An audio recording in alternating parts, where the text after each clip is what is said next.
everyone, welcome back to my channel. This is Alex of Coyote Star Astrology, and this is my video for the full moon in Capricorn coming in on June 21st, 2024, which is a Friday on California time. However, you'll want to adjust for your current location on the planet as that time and date may change for you. Literally cannot believe it is almost the end of June. Pretty wild. I have a couple of quick announcements. Number one, if you don't already know, I have started an online astrology community through the Coyote Star Astrology monthly membership. It is turning out to be an incredible growing space. Monthly members get weekly forecasts that I put out at the start of the week, which are comprehensive, detailed breakdowns of the astrology for your week that go far outside what I talk about in these bi-monthly YouTube videos.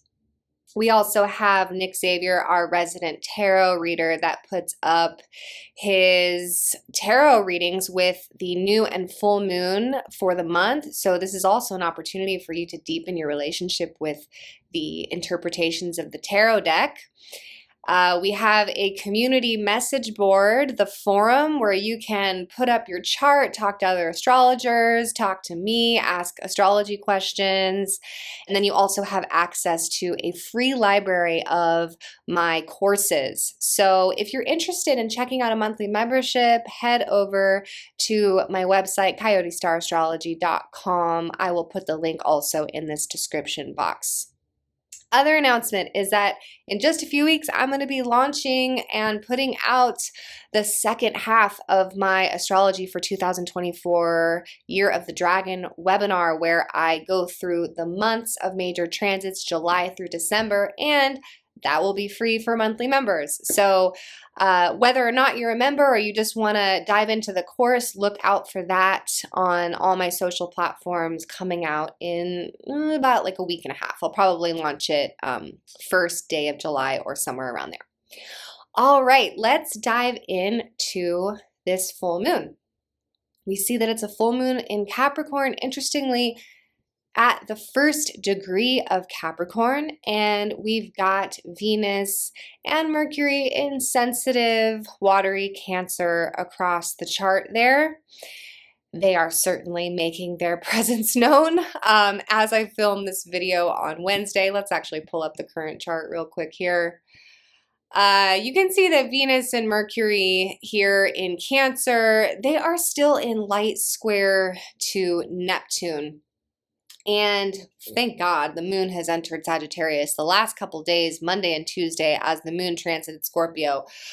Wow, that was a lot of water all of a sudden. Some of you may have felt the shift this week where we were going from, you know, social, optimistic Gemini, and then all of a sudden it was like, whoa, we went over the falls and took a interesting turn into the surging emotional waters of Cancer. So if you've been feeling a little more emotional this week, if you've been having things come up in relationship or any confusion in relationship or your communication or plans, don't worry. That will clear as soon as these two make their way out of the rays of Neptune. And I think that by the time we get to this full moon in Capricorn coming in on Friday, we're going to be taking, as we do with any Capricorn influence, a much more like grounded, no nonsense look at what's in front of us.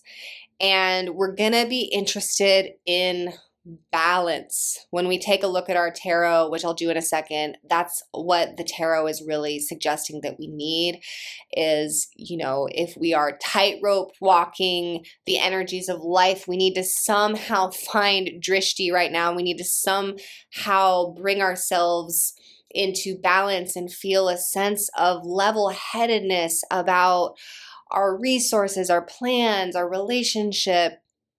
And on that note, I do want to talk about relationship right now, really in context to the nodes. It's been a while since we really dropped into the nodes. I think I tend to try to not talk about them too much because it is such a consistent thing that we talk about for 18 months, and I never want something to become droning and repetitive, but it is the background energy of our lives. It's what we all have in common. The nodes are just the ever-flowing stream of karma that we are all working out, and it shows up so dramatically in all of our lives in different ways. And so I want to spend some time this video looking at the nodes in context to this full moon in Capricorn. Capricorn is always about maturity. And Capricorn is one of these signs that, maybe we don't always feel so excited about because it is associated with hard work and reality and kind of like getting that more realistic side of life handled. But I think that when we take it in context of the nodes, especially with where we are in the nodal journey, that's kind of what we want to be doing right now anyway. So let me give you the context. So the nodes, we are more than halfway done with this nodal journey, and the nodes are a journey. Everything in astrology is a journey. And the nodes, there's 30 degrees as we walk through the signs that they're in, and we're now at 12. The nodes will switch to Pisces, Virgo early next year.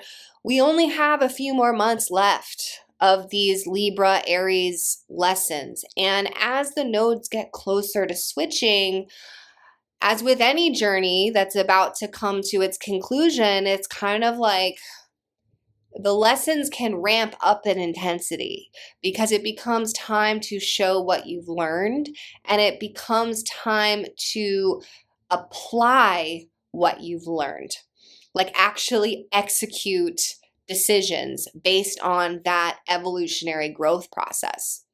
So let's revisit aspects of what we're all meant to be learning here. The South Node in Libra is about examining the nature of our relationships. And Libra is the scales. So we're looking at where our relationships are out of balance. The South Node represents something that needs to be confronted, healed, and it represents something that needs to go through some process of growth and evolution. So with the South Node in Libra, we're looking at the parts of our relationships, the aspects of our dynamics with others that need help, that need growth. So necessarily this means dredging up the places where our relationships are not healthy. And really when it comes down to it, we can only control our contribution to relationships. We can hope that others will listen and see our perspective and change, but ultimately the part we have control of is always our own actions. So another aspect of this is looking at the role that we are playing in our relationships, why we are attracting certain energies in our life, and the parts of ourselves that we need to change or evolve through in order to bring our relationships into harmony and balance. With the North Node in Aries, there is a priority on preservation of self. There's a priority on boundaries, and there's a priority on leaving behind relationships that in some way are dishonoring or not respecting our personal boundaries. So we may be noticing relationships that feel conditional, relationships that drain us, that come with a price tag of some kind. And we may be noticing that we feel more drawn to the relationships that are unconditional, that support us in our personal path, that don't make us feel guilty for our choices, that encourage us to speak our truth. And we can be put in situations that will magnify these themes so that we can see these themes and do the work to evolve as a soul. So it's really like, there's no need to take any of this personally. We're all playing roles for one another to learn these lessons. That being said, discernment and boundaries is very much encouraged with North Node Aries, and in some cases, absolutely this can mean walking away or changing the dynamic. So coming into the full moon, let's look at the tarot cards with this full moon. Of course, we have 2 cards, one for the moon and one for the sun. So the moon card, first degree of Capricorn, that would be the 2 of Pentacles, and similar to my example earlier, we have this guy who's trying to balance. You can see behind him there's like the waves and the boats, and it's kind of, this card represents sort of like the chaos and flow of life, and we're just trying to keep things balanced. Pentacles represents material resources, money, things like this. So this is a card often about time management and balancing life, balancing management of time and resources. The other card is the 2 of Cups card. And this is similarly about balance, but this one has a lot more to do with our relationships. So we see the 2 beings approaching one another with their cups. They're meeting. There's definitely some kind of attraction or mutual unified attraction between these 2. And we see in between them the symbol for alchemy and transformation. So this full moon is, in a very Capricorn way, bringing to our attention the reality of how we are balancing our life in the form of our responsibilities, but also the balance within the relationships that are around us.